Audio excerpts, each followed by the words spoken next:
dans l'univers des mystères, dans le monde du combat des esprits, dans le monde visible et invisible, nous avons besoin d'une personne. Cette personne est capitale. Cette personne est très importante. Cette personne est très utile. Sans cette personne, nous ne pouvons pas voir des résultats authentiques, puissants et glorieux. Cette personne, c'est le Saint-Esprit. Alléluia. Sans le Saint-Esprit, nous aurons une vie chrétienne minable.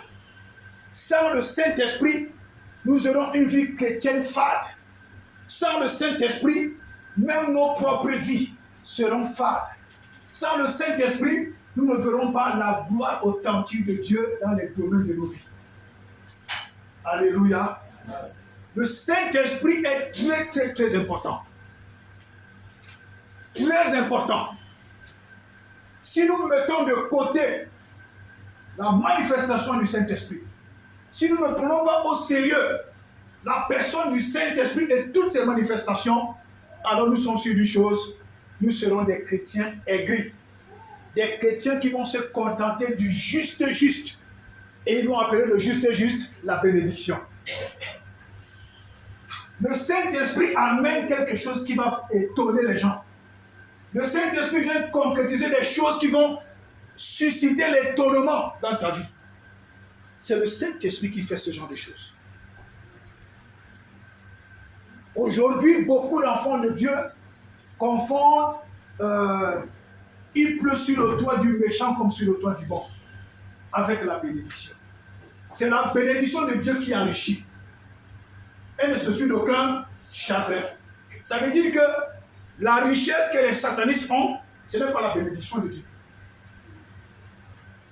La richesse qu'on se fabrique, la richesse qu'on reçoit, parce qu'on a tué son père, parce qu'on a tué sa mère, parce qu'on a vendu son enfant, parce qu'on a vendu son cousin, parce qu'on a vendu son frère, parce qu'on a vendu sa soeur. Bref, la richesse qu'on reçoit parce que tu as tué quelqu'un, ce n'est pas une bénédiction. C'est un malheur. Un gros malheur. La preuve, Caïn et Abel. Quand Caïn a versé le sang de son frère, Dieu a fait quoi? Dieu l'a maudit, une malédiction éternelle. Alléluia. Nous avons besoin de la personne du Saint-Esprit. Pas seulement le Saint-Esprit, nous devons soupirer aux manifestations puissantes du Saint-Esprit. Nous devons soupirer à ça tous les jours. Sinon, nos vies seront des vies de mendiants. Tu vas te contenter du juste. Le juste, ce n'est pas la bénédiction. Avec ce juste-là même, dès que tu paies la maison, tu ne t'en sors plus. Dès que tu paies la lumière, tu ne t'en sors plus. Dès que tu prends le Uber 3 fois, le salaire est fini. Ce n'est pas ça la bénédiction. La bénédiction, c'est avoir au-delà, pourvoir à tous tes besoins, pourvoir encore aux besoins de ceux qui viennent te voir. Il va encore voir quoi? Un reste.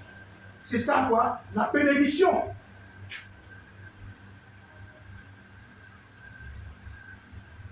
Les enfants de Dieu témoignent des petites choses. Aujourd'hui, ils témoignent de la petite chose. Demain, ils témoignent de la petite chose. Après 6 mois, ils viennent témoigner, c'est toujours des petites choses. Après 1 an, 2 ans, ils témoignent, c'est toujours des petites choses. Est-ce que Dieu ne fait pas des grandes choses? Le Saint-Esprit fait des grandes choses. Le Saint-Esprit fait des choses au-delà même de notre entendement. C'est pourquoi la bénédiction étonne. La bénédiction suscite l'étonnement. Alléluia. Je prends juste un exemple. Si l'ambassadeur de ce pays, par exemple du Cameroun, du Congo, t'invite, est-ce que ça va avoir un impact? Tu vas dire aux gens, l'ambassadeur m'a invité, on va dire, mais l'ambassadeur, ça veut dire quoi? On entre dans l'ambassade quand on veut. Si l'ambassadeur t'a invité, ça c'est rien. Mais si le président de ce pays t'invite, c'est un cortège qui va venir te prendre chez toi. Il y a telle différence. Il va détacher son cortège. Il va détacher un homme de main. Il va mettre la sécurité pour que tu arrives à son rendez-vous. Et quand tu es en train de partir chez lui, les gens vont te dire, mon gars, c'est sûr que quand tu vas là-bas, ta vie va changer. Ma soeur, quand tu vas là-bas, c'est sûr que tu ne vas pas ressortir de là Brabalam. Parce que l'enveloppe que l'ambassadeur peut te donner, ce n'est pas le même enveloppe que le président de ce pays peut te donner. Alléluia. L'ambassadeur de ce pays, il peut te donner 1000 livres, 10 000 livres, 20 000 livres, 25 000 livres, mais c'est rien. Mais quand c'est le président de ce pays, c'est qui est sûr avant de partir, va te dire, je te remercie pour ta visite. Est-ce que vous pouvez me passer la cantine qui est sous mon lit là-bas? Il était dans la voiture accompagné, monsieur. Quand tu arrives à la maison, tu ouvres la valise, tu ouvres la cantine, tu ouvres la sacoche, tu trouves d'abord des diamants, tu trouves de l'or, tu trouves des dollars, parce qu'il ne te donnera pas la vie. Alléluia. Ce sont des choses que nous devons commencer à expérimenter. Et il n'y a que le Saint-Esprit pour le faire. Alléluia. Dieu a eu besoin du Saint-Esprit quand il créait. Dieu même a eu besoin du Saint-Esprit. Sans la manifestation du Saint-Esprit, ce monde ne devait pas exister. Tout ce que Dieu a conçu, il avait besoin que le Saint-Esprit entre en action pour que cela vienne à l'existence. Dieu a eu besoin du Saint-Esprit à la création. Mais si toi et moi, nous n'avons pas besoin de la manifestation des œuvres du Saint-Esprit, nous allons mener une vie minable. Dieu même a eu besoin, Dieu Tout-Puissant, le Créateur, a eu besoin de la manifestation du Saint-Esprit pour amener son plan à l'existence. Alléluia. Dieu également, pour permettre que l'homme soit l'homme, que tu sois l'homme que tu es, que tu sois la femme que tu es, Dieu t'a fabriqué avec la poussière de la terre. Et qu'est-ce qu'il a fait? Il a soufflé en toi son souffle vital, dans son esprit, pour que tu deviennes un être vivant. Le Saint-Esprit a agi, le Saint-Esprit a puissamment opéré pour que tu deviennes un être vivant, pour que tu commences à marcher, pour que tu commences à manger, pour que tu commences à te déplacer, pour que tu fasses tout ce que tu fais. C'est le Saint-Esprit qui est entré en action pour que tu deviennes un être vivant. S'il n'y a pas le Saint-Esprit et ses manifestations, il n'y a pas la gloire. Tu peux avoir le Saint-Esprit, mais s'il ne se manifeste pas, il n'y a pas de gloire. Alléluia. Amen. Frères et sœurs, le Saint-Esprit également est entré en action pour que Jésus soit conçu dans le ventre de Marie. Vous vous imaginez? Le Saint-Esprit est très important. Il est encore plus important quand il se manifeste. On lui donne cette lassitude de se manifester comment? Puissamment. L'ange Gabriel vient dire à Marie, Marie, tu vas concevoir, tu seras enceinte. Mais Marie se pose la question, ça va se passer comment? Il dit que l'ange viendra. L'ange, le Saint-Esprit viendra. Quand le Saint-Esprit est venu, le Saint-Esprit est venu, de deux, il a recouvert Marie de sa puissance. Donc il y avait le Saint-Esprit et il y avait la manifestation du Saint-Esprit qui est la puissance pour que Jésus soit conçu dans le sein de Marie. Le Saint-Esprit seul comme ça, sans la manifestation de ses œuvres, nous n'aurons pas de victoire, nous n'aurons pas d'excellence, nous ne verrons pas la gloire de Dieu dans les domaines de nos vies. Nous allons toujours, comme je disais tout à l'heure, nous contenter du juste, nous contenter des choses minables et que nous allons continuer à appeler la bénédiction. La bénédiction. Oh. Alléluia. Pour que Jésus naisse, il a fallu que le Saint-Esprit entre comment? En manifestation. Pour que Jésus naisse. Alléluia. Amen. Le Saint-Esprit également envoie dans l'épreuve. Quand nous lisons Luc 4, verset 1 à 2, le Saint-Esprit a envoyé Jésus dans l'épreuve. Donc il a d'abord rempli Jésus dans l'épreuve. Dans l'épreuve avec Satan. Après, il a rempli d'abord Jésus. Pardon, la Bible dit, Jésus étant rempli du Saint-Esprit, l'Esprit l'envoya dans le désert pour être tenté. Le Saint-Esprit envoie dans le désert. Le Saint-Esprit t'envoie dans l'épreuve. Le Saint-Esprit t'envoie dans la difficulté. Le Saint-Esprit t'envoie dans les problèmes. pour que tu grandisses, pour que tu mûrisses, pour que tu deviennes un homme et une femme de caractère, pour être capable de gérer le lendemain. Dieu ne donne pas les grandes choses aux enfants. Dieu ne donne pas les grandes choses aux petits hommes, aux petites femmes. Dieu ne donne pas le mariage aux petites filles, aux petits hommes. Dieu ne peut pas te confier les grandes choses s'il n'a pas d'abord brisé le caractère qui est en toi. Dieu ne te confie pas les grandes choses s'il n'a pas d'abord tué le moi qui est en toi. Pardon. Le moi qui est en toi. Dieu ne te donne pas les grandes choses s'il n'a pas déjà écrasé l'orgueil qui est en toi. Alléluia. Amen. Oui, bien-aimé dans le Seigneur. Mais ce passage est étonnant. Le Saint-Esprit, Jésus était rempli du Saint-Esprit. Ça n'a pas empêché que le Saint-Esprit l'envoie dans l'épreuve. Tu peux servir Dieu de tout ton cœur, de tout ton nom, de toute ta foi, de toute ta pensée. Tu peux être rempli de la puissance de Dieu. Là, c'est une bonne chose. En ce moment, tout ce qui t'arrive, c'est le plan de Dieu. Tout ce qui t'arrive dans cette situation, c'est Dieu même qui est en train d'organiser son film. Et Dieu sait ce qu'il est en train de t'amener. Tu vas te lamenter, tu vas accuser tout le monde, accuser ta femme, accuser ton mari, accuser ton frère, accuser ta soeur, accuser le voisin, sans savoir que la plénitude du Saint-Esprit en toi, le Saint-Esprit t'envoie dans l'épreuve qui va te qualifier à avoir la grandeur de main. À première vue, quand quelque chose arrive, alors que nous avons une vie de consécration, nous avons une vie de communion avec le Seigneur, nous avons une vie de méditation, nous avons la crainte de Dieu.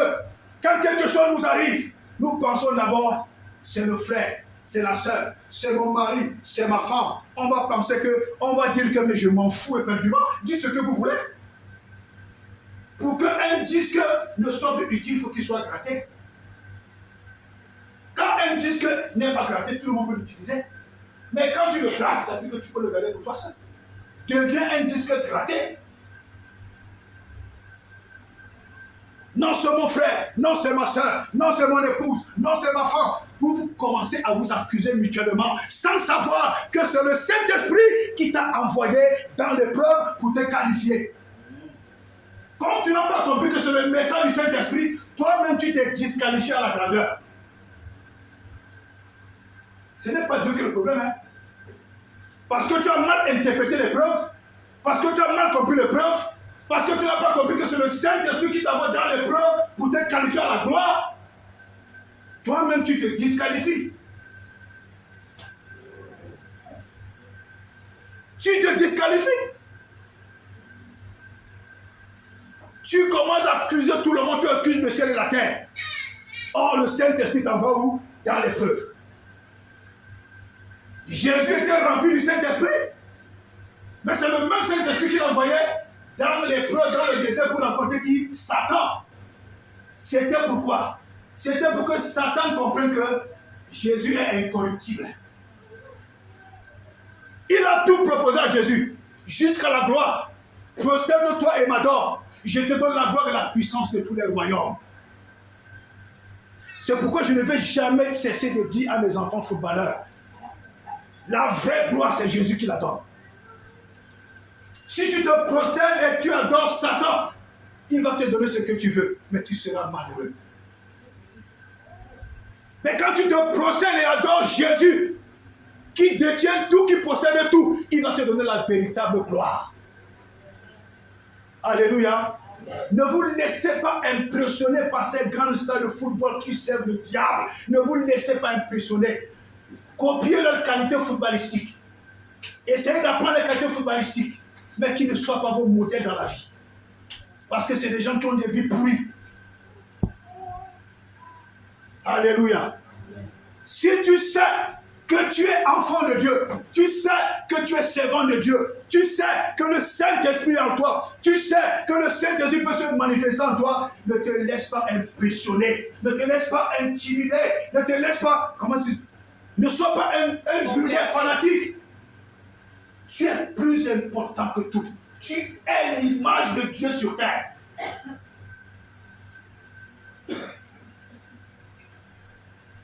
Alléluia. Le Saint-Esprit envoie dans l'épreuve.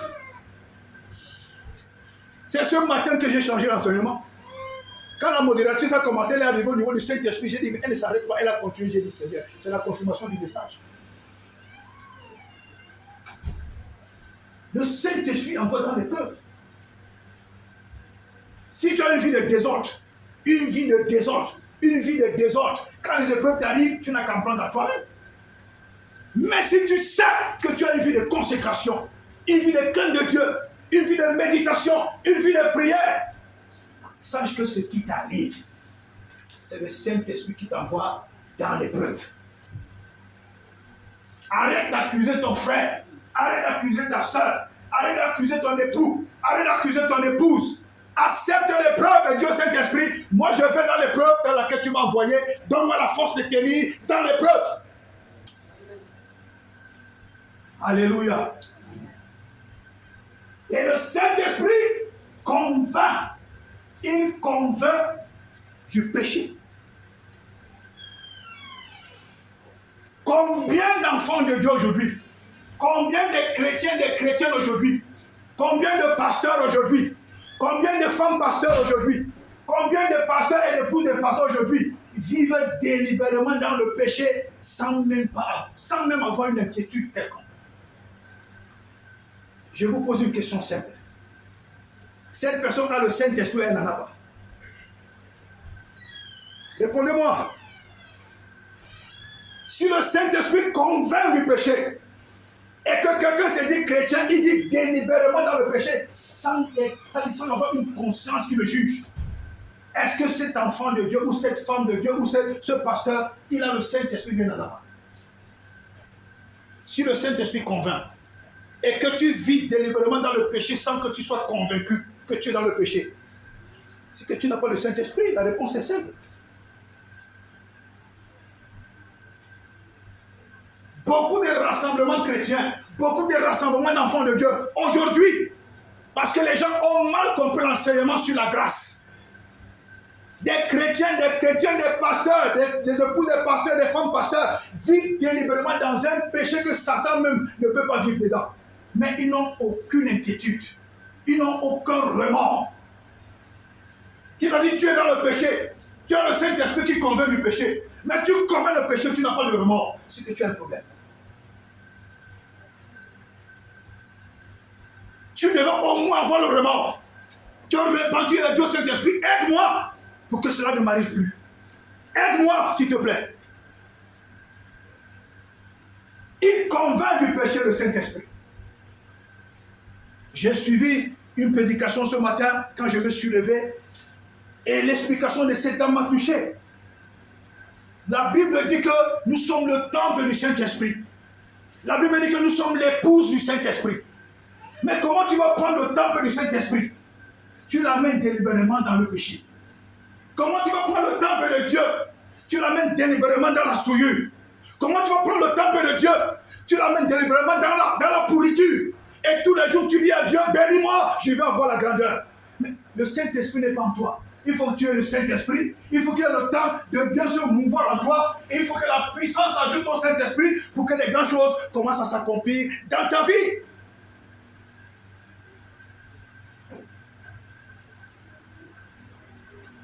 Moi, les messages émotionnels qui se passent dans les réseaux sociaux, les messages émotionnels me disent rien. Et vous voyez, c'est ce genre de message que les chrétiens, ils mettent des commentaires, ils mettent des likes, ils publient les messages émotionnels. Ça ne rend pas des chrétiens mûrs. Ça ne rend pas des chrétiens matures.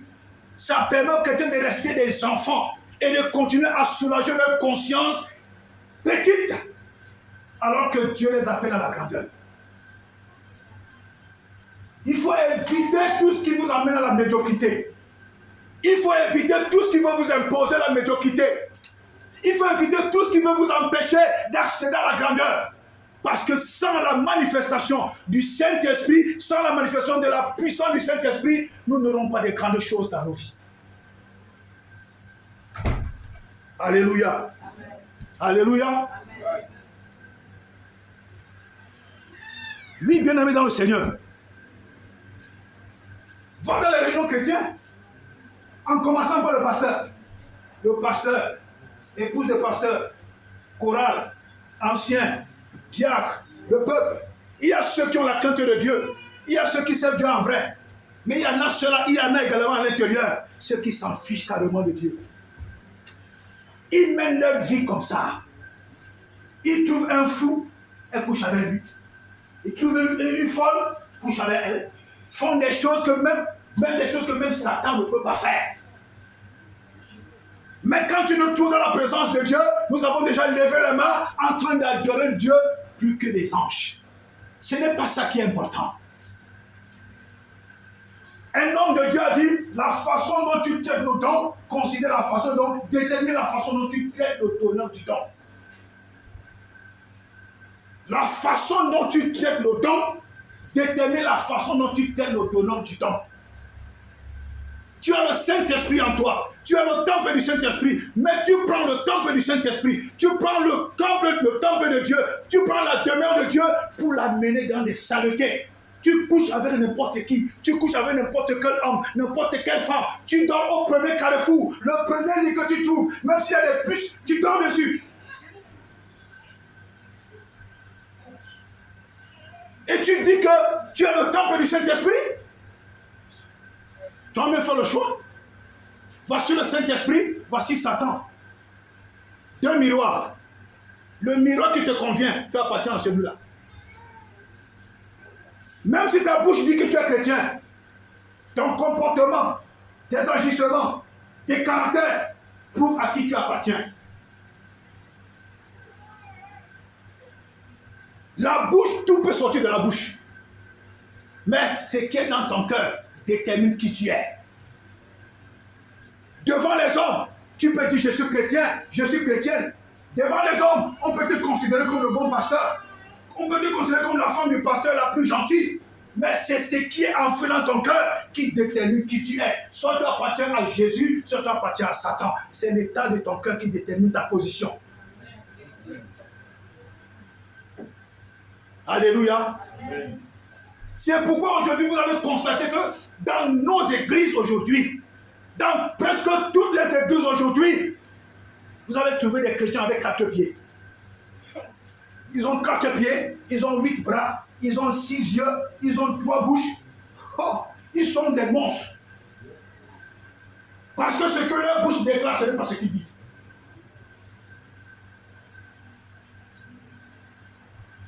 Alléluia.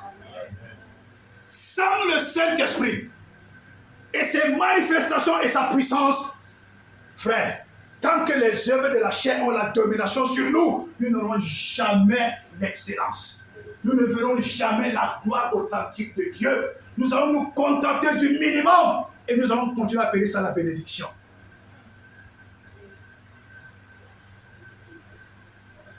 Dieu donne à Daniel un esprit supérieur. Dieu donne à Bessaïe un esprit supérieur. Il y a une troisième là que j'ai oublié son nom. Dieu leur a donné quoi? L'esprit supérieur, le Saint-Esprit, pour faire une œuvre extraordinaire. Et ces gars étaient impeccables dans ce qu'ils faisaient. La Bible dit que Daniel, quand le roi l'a nommé chef, ses collaborateurs, ses assistants, et ceux qui étaient dans le palais ont cherché quelque chose pour accuser Daniel. Ils n'ont pas trouvé, jusqu'au caractère. Allez lire la Bible. Ils n'ont trouvé aucun défaut dans le comportement de Daniel, aucun. Ce n'est pas Jésus, hein, c'est Daniel. Hein. Si je parle de Jésus, vous allez me dire que ah non, Jésus était Dieu, je parle de Daniel. Combien d'enfants de Dieu aujourd'hui, frères dans le Seigneur, sœurs dans le Seigneur, pasteurs, épouses de pasteurs, ont des mauvais comportements aujourd'hui. Des sales comportements, des mauvais comportements, des comportements pourris, désagréables, que même quand Satan nous voit, Satan va dire à Dieu que j'ai dit, hein, c'est toi qui as créé ces gens-là.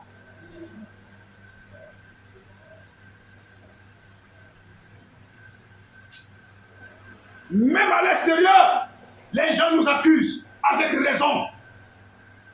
Même à l'extérieur, dans le marché, au quartier, dans la famille, au village, dans la ville, partout tu fous la pente de ton pied, ton mauvais témoignage est collé sur ta peau. À cause de avons un mauvais comportement, nous continuons de crucifier Jésus alors qu'il n'est plus sur la croix. C'est pourquoi l'église est pauvre. Dès qu'un pasteur ouvre sa boutique, il a 2 membres, 10 membres, 500 membres. Dès qu'il commence à vendre 500 membres, il commence à devenir très rentable. Il change sa façon de s'habiller, il change sa façon de parler, parce qu'il croit que c'est 500 membres qu'il envoie au ciel.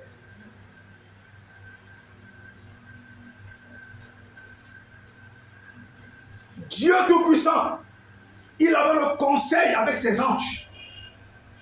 Certainement, il attendait que chaque ange lui fasse le rapport de la journée. Même au ciel, il y a la discipline. Dieu qui est Dieu, il met la discipline au ciel. Si nous les hommes, nous ne mettons pas de discipline, n'attendons pas de grandes choses. Dieu ne met pas la discipline dans la pourriture. Dieu ne met pas la bénédiction dans l'indiscipline. Dieu ne met pas la grandeur dans l'indiscipline. Dieu ne laisse pas descendre la grandeur là où les traîtres vivent comme des petits cochons. Dieu n'est pas bête. Dieu envoie la gloire, il envoie la bénédiction, il envoie la grandeur là où il trouve la discipline. Il dit à Satan, mais attends, tu sors d'où là? Satan dit, mais j'étais me balader depuis. Et je suis arrivé aussi. C'est vrai, j'étais désobéi, laisse-moi quand même pas à la réunion. Lui, il venait accuser Job. Le gars venait accuser Job. Comme les anges parcourent la terre pour faire le rapport à Dieu, Satan parcourt la terre pour voir les éléments sur lesquels il va aller nous accuser devant Dieu. Prends même ton Uber, va faire tes bêtises à Alexandrie. Satan va te trouver là-bas. Prends le Uber, va faire tes bêtises même à New Kero. Satan est là-bas, il va te voir. Il va tout enregistrer, il va aller t'accuser. Mais seulement en accusant Job, Job n'avait pas un élément de condamnation. Si Job avait un élément de condamnation, il passait.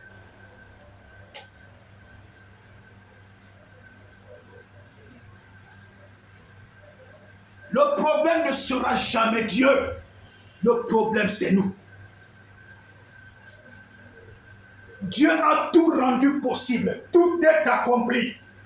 J'ai porté la honte. J'ai porté l'ignominie. J'ai porté l'opprobre. J'ai porté la pauvreté. J'ai porté les maladies. J'ai porté le célibat. J'ai porté la disgrâce. J'ai tout porté. Je les ai cloués à la croix. J'ai été ressuscité et tout est accompli pour la grandeur. Pourquoi vous n'avez pas de grandeur? Le problème, c'est vous-même. Mirez-vous très bien.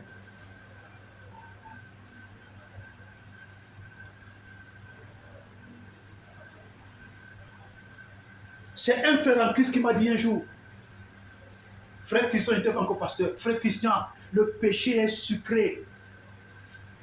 Le péché est très sucré. Mais c'est une tombe.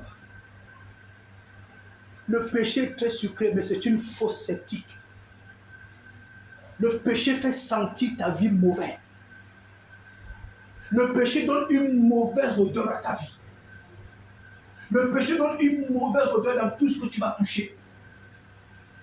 Le péché fait descendre la disgrâce et la honte sur tout ce que tu vas entreprendre. Tu vas faire, tu vas demander pardon, mais la conséquence va rester.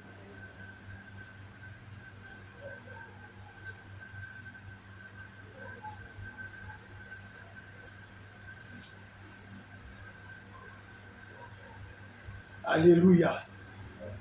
Alléluia. Ouais. Frère, ce sont ces choses qui empêchent la manifestation du Saint-Esprit dans toute sa plénitude. Nous cherchons même quoi? Nous voulons quoi? Les sensations de la chair, les sensations émotionnelles, les sensations qu'après 2 minutes là, dès que tu as fini la 2 minutes, tu as porté le poids de 10 ans sur ton dos. À cause de 2 minutes. Et puis tu vas accuser tout le monde. Tu vas accuser les sorciers. Oh, tu es ton propre sorcier. Tu es ta propre sorcière. Tu prends un temps de prière. 1 mois, 2 mois, 3 mois, 1 an, 6 ans, 7 ans. Dieu sait que c'est la 8e année qui te fait accéder à la grandeur, la vraie grandeur, c'est à un pas. C'est là où tu vas coucher avec n'importe qui. Poum! Tu as tout tué. Parce que tout ce que tu as emmagasiné, tu as transmis ça à la personne. Et la personne, ça transmis, ça part. Je me dis toujours quelle est la chose qui rend les hommes, les êtres humains aussi bêtes au point où ta vie n'est pas importante. Tout. Et c'est un constat que j'ai encore fait aujourd'hui. Regardez un peu les réseaux sociaux. Les Maliens, les Kenyans, les Nigériens, ils ont leur façon, ils ont des choses qu'ils publient. Mais venez voir ce que les Camerounais publient. Des choses que même Satan ne peut pas publier. C'est comme si au Cameroun, les gens ne grandissent pas dans leur tête. Tu as 6 ans, tu parles du sexe. Tu as 15 ans, tu parles du sexe. Tu as 25 ans, tu parles du sexe. Tu as 50 ans, tu parles du sexe. Tu as 70 ans, tu parles du sexe. L'héritage que tu laisses, c'est le sexe et la honte à tes enfants.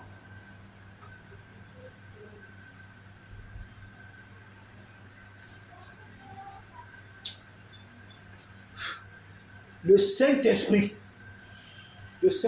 tue. Vous êtes étonnés? Vous êtes étonnés? Le Saint-Esprit tue. Dans Acte 5, l'histoire d'Ananias et Saphira, le Saint-Esprit tue.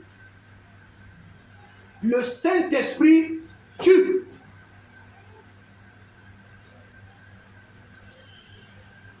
Ananias et Saphira, ils sont morts physiquement. Ils ont emporté tout dans la tombe. Mais aujourd'hui, quand tu dis que tu as le Saint-Esprit, et quand le Saint-Esprit commence à se manifester en toi, laisse-moi te dire, comme Ananias et Saphira sont morts parce que c'est le Saint-Esprit qui les a tués, à chaque fois que tu manques ton épouse, tu es en train de te tuer toi-même. À chaque fois que tu manques ton épouse, tu es en train de te tuer toi-même et tu tues les domaines de ta vie. À chaque fois que la femme manque son mari, elle est en train de se tuer elle-même et elle est en train de tuer sa destinée. À chaque fois que tu manques, à chaque fois que tu manques délibérément, à chaque fois que tu fais quelque chose de mauvais, tu es en train de te tuer toi-même. Au lieu que le Saint-Esprit soit produit dans ta vie, il te provoque la mort. Je dis souvent aux gens, lisez bien vos Bibles. Faites attention à ces pasteurs qui vous vendent le rêve, qui vous disent seulement que Dieu est tellement amour que Dieu ne se fâche pas. Mais ça ne va pas, non. Ce sont des pasteurs qui veulent seulement avoir beaucoup de membres. Considère la bonté et la sévérité de Dieu. Donc Dieu est bon et Dieu est sévère. Si c'est le Dieu qui a tué Uza, c'est le même Dieu qui n'a pas changé.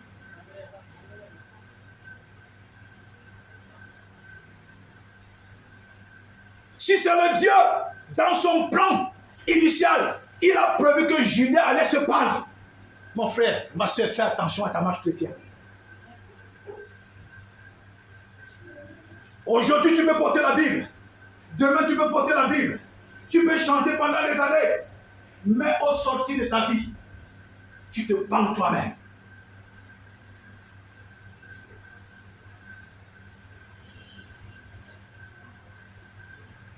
Combien d'enfants de Dieu, des chrétiens, qui ont commencé avec le Seigneur, après se sont dit, qu'est-ce que Jésus m'a même donné? Il a abandonné Jésus, il est parti entrer dans du n'importe quoi. Les bêtises où les gens disent que la Bible, même si la Bible a été trafiquée, elle transforme des vies. Des gens qui trouvent toutes les raisons pour dire que la Bible n'est pas vraie. Ils font tellement de grands séminaires, mais eux-mêmes, ce sont des pauvres types. Faites attention à votre démarche chrétienne. Faites attention. Qu'un pasteur ne vous entraîne pas dans ses magouilles. Qu'une femme de pasteur ne vous entraîne pas dans ses magouilles. Quel qu'en soit cet homme de Dieu, même si le bishop, qui ne vous entraîne pas dans ses magouilles. Tu es le propriétaire de ton âme. Si tu laisses que quelqu'un trafique ton âme pour que tu ailles en enfer, ça dépend de toi. Tu ne diras pas à Dieu, c'est à cause de l'apôtre que j'ai fait ça. Dieu dira, quel âge as-tu? C'est pourquoi je ne ferai jamais le complot sur la tête d'un pasteur. J'aime la discipline, je suis accro à la discipline. Que ça te plaise ou non, la discipline, c'est la meilleure des choses. Je ne fais pas quelque chose pour plaire à l'apôtre. Je ne fais pas quelque chose pour plaire au pasteur Emmanuel. Je ne fais pas quelque chose pour plaire au pasteur Henri. Je ne fais pas quelque chose pour plaire à qui que ce soit, même si c'est l'archibishop le plus puissant de la terre. Je fais ce qui plaît à Dieu.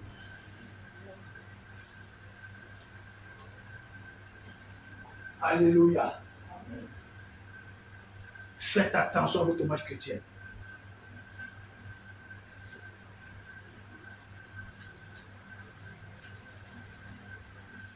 Vous savez, ce genre de message, les chrétiens n'aiment pas.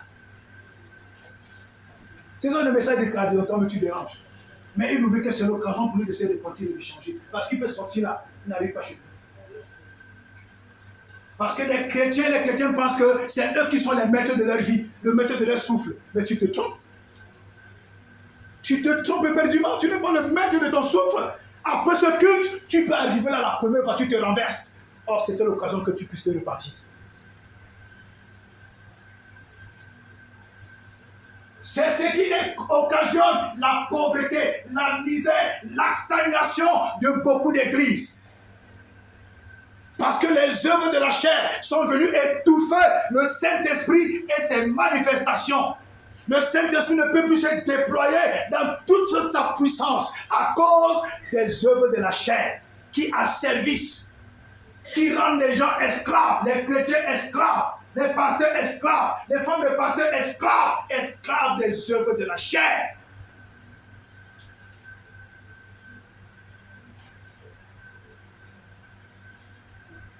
Frères et sœurs, vous croyez que c'est en vain que Jésus dit ces deux mots? Lui qui était riche, il s'est appauvri afin que nous soyons enrichis.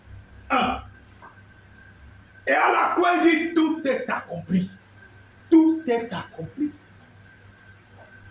Les serviteurs du diable, ils versent du sang humain pour réussir. Mais nous, Jésus a donné son sang. Il a versé son sang. Donc nous avons la capacité avec le sang de Jésus de racheter tout ce que le diable nous a volé. Mais pourquoi nous n'arrivons pas jusqu'à ce point, à ce que nous puissions vivre la gloire authentique de Dieu? Mais c'est parce que les œuvres de la chair ont le pouvoir sur nous. Les œuvres de la chair nous ont assujettis.